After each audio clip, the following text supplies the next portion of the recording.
Jose. And we're your token theater friends, bringing a POC perspective to the performing arts. Today we are filming in the wonderful Artist Co-op in Midtown Manhattan, and they provide office rental and rehearsal rentals at a very affordable price for working artists, and really good lighting too. And if you sign up on their website, you get your first day for free. And this place is gorgeous, so I highly recommend it. Very comfortable couches. Every 2 weeks, we review 3 shows at 3 different price points and tell you which ones we would actually pay money for.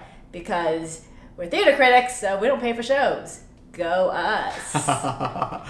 What are we talking about today? Today we're going to be talking about Mean Girls, which recently opened on Broadway, Zurich, currently running at Next Door at New York Theater Workshop, and Symphonie Fantastique, currently running at Here Arts.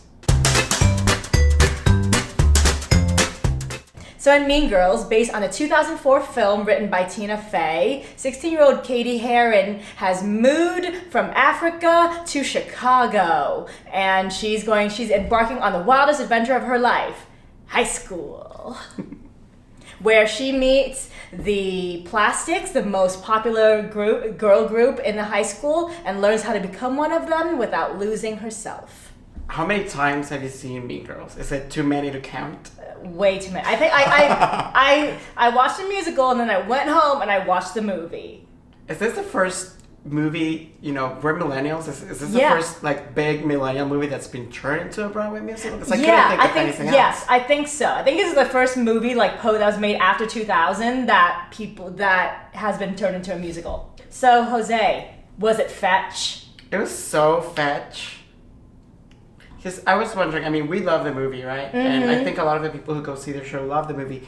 But I wonder if this show lands on people who don't know the movie. Other people who don't love the movie? If so, you're not fetch. No, you are not fetch if you haven't seen the movie. You can't sit with us, definitely. Yeah, you cannot sit with us. This is with a rare musical where the book was better than the music. Because I don't remember any of the songs in the musical, but I remember the lines. And Tina Fey did a really great job updating her 2004 script to today. So there's the added element of social media and people posting mean things on the internet. Bullying on the internet is a big problem. So I appreciate that the topicality of that in this version.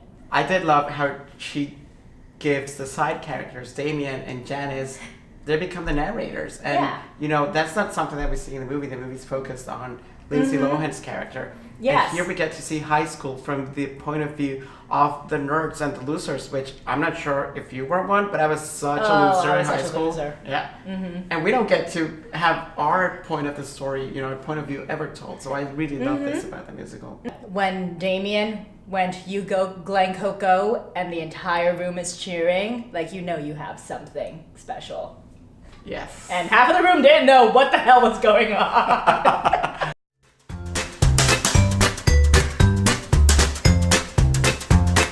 Visionary puppeteer Basil Twist's Symphonie Fantastique is turning 20 this year, and you have a chance to see it again. It's currently running at Here Arts, and it's been extended through mid-July. Which is unheard of for an off-Broadway puppet show.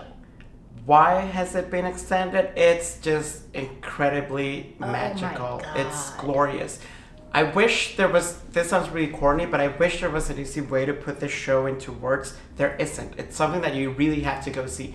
And all it is, if I explain it in very layman terms, it's gonna sound super lame, by the way, but it's amazing. It's like a big fish tank, basically, filled with water, where Basil and his collaborators do this surreal ballet. And there's no dialogue, and there's music. Pianist Christopher O'Reilly is playing the entire time the 50 minutes Symphonie Fantastique.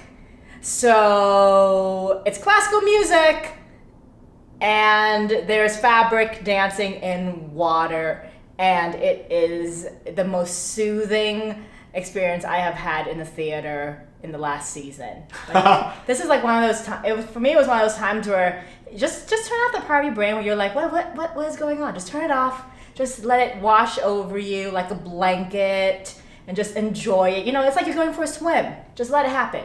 at the end of the show, audience members are invited to go backstage and see how the magic was created. So Diep, did you go on that tour? Heck yes, I did. Why would I not? And you know what? Those puppeteers, they work so hard. Good for them. Like, shout out to like the 10 puppeteers doing all of that. Like, there was like one mechanism where they had to move the fabric across the fish tank like that, and they're like hanging on rigging doing that. It's like there's a lot of work to make it look effortless. Like, I feel like there's not enough appreciation in the American theater for puppeteers, and I think one of the reasons Basil Twist is a genius is because he has turned it into an art form that's not just for children. Like, it can be used anywhere and enhance any kind of adult show.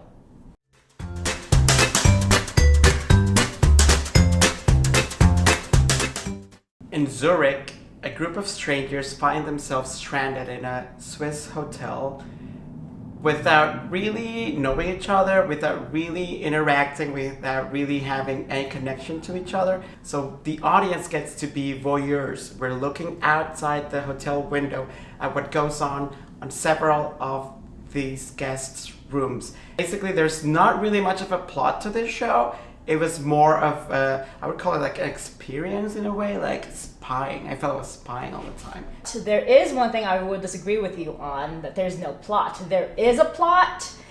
I cannot tell you what it is because then I will spoil the show.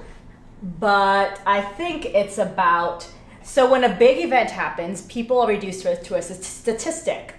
And so what Zurich does is there's a big event that happens, and then you see it from the perspective of each of the people in it, and you see their lives and what is lost when the thing happens. We cannot spoil the show for you because we are considerate people, but it was a very poignant experience, especially considering today's times politically. Right, and it also like features like a really great performance by Paul Wesley from the Vampire Diaries, who I've seen on stage. He's done like 3 plays, like almost back to back to back, and he is so fucking magnetic on stage. Oh, I actually didn't like Paul Wesley as much as I like Juliana Canfield, who was his scene partner, because she was in He Brought Her Heart Back in the Box, which we featured in our pilot episode. For me, she's also very magnetic on stage, and it's a very trivial circumstance, but like she brings like an intelligence and a vulnerability to her character that you don't meet these people for very long, but you want to know more about them. Okay, so we reviewed the 3 shows. Which of them would you go see again if you had to pay for it?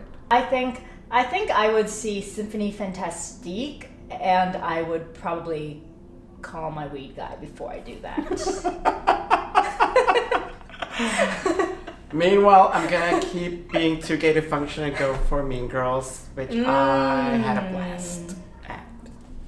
Next up, we got to hang out with Tony winner Lena Hall in her apartment with her dog. So cute. Anyway, we talked to Lena about her new series of EPs called Obsessed, out on Shikaboom Records, in which she records famous songs, and some not very famous, by artists that have inspired her, including Elton John, Peter Gabriel, Stephen Trask from Hedwig, and Pink. So let's take a look.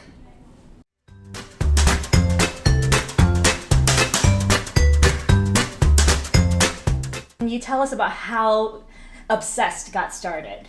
Well, I had this idea for doing these videos, like 1 video a week for YouTube, and I ended up doing only about 19 of them, and I released 1 a week for the beginning of the year in 2017, and then at the same time I was doing these like albums that I called Obsessed, and that were specifically related to just one single artist, and then I do a show at the end of the month, and then SKB Records got word that I was gonna like release a Obsessed Hedwig album, Hedwig and the Angry Inch. They saw, like, they looked at everything that I was doing, and we all kind of agreed that why didn't we try this for a year? And they're like, well, what if we did the albums plus videos, and all this stuff? And I was like, well, that's nuts, but yeah, let's do it. So we agreed, and I of course said that I could do it in like 3 days, but in reality we did it in 8 days. So we did that. It was a massive amount of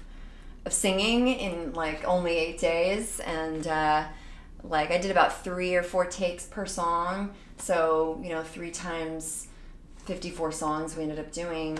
That's how many songs basically I sang. What I loved about the EPs the most was that they made me think when I was little and I would sing along to the radio. Mm-hmm. I can sing, you obviously can. So, is there a part of this project that's like that, like trying to, I don't know, rekindle that, like singing on your own in your room? Yeah, for sure. A lot of these songs that I picked, a lot of the artists that I picked, they're people that I sang along to in my, in my bedroom, and it influenced me and inspired me, and that was the most important. Was the first kind of go around, this first season, we'll call it. I had to focus on the ones that were, the biggest kind of pillars in my life. And how do you make sure you're not copying like what made those songs so iconic, but still putting like the Lena-ness? Right. Yeah. There's like a happy kind of balance between it's basically honoring what that original performer did with the song, and then just making it my own. So like Dolores O'Riordan can do all these amazing, beautiful things with her voice, and I can sort of kind of do them. But of course, if I tried to go full on, people would be like, well, she's just copying, right? You get to hear the breaks or the little imperfections in my voice, which I think is very humanizing. I think it adds to the performance. How did you pick the songs? Because, you have like this amazing catalogs by all these people. So there are a couple factors that went into choosing things. Some I wanted to like do at least a couple hits so that people got their like, like they kind of got that thing that they want, I want the hit. And then also I like to take them in a little deeper into the catalog if I can, because it takes me into a whole learning curve of finding all this new music, and it's fun. It's like to redefine. It's like to define what our generation's songbook is. We have the old standards, which were theirs. What are our standards? I think that's really important. Yeah. Today, for our 11 o'clock number, we're going to be talking about a big bone we have to pick with the Tonys, and it's the fact that they don't have an award for Best Play. I mean, they do, but is it really about the play, or is it about the production? Those are two different things, because the production of the play includes not just the script, but the direction. If there are special effects, it includes that. It includes the acting, it includes the work as a whole. And the Oscars, the Emmys, and Golden Globes, they all have separate prizes for script, which recognizes the person who wrote the words.